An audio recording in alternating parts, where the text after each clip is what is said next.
വീണുപോയ ഓരോ ഇലയും ഒരു നാളെയെ കുറിച്ച് പാടുന്നു.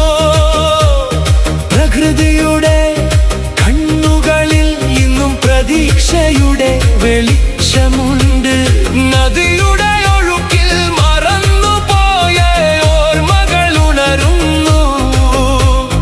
മരങ്ങളുടെ നിഴലിൽ മനുഷ്യന്റെ ഹൃദയം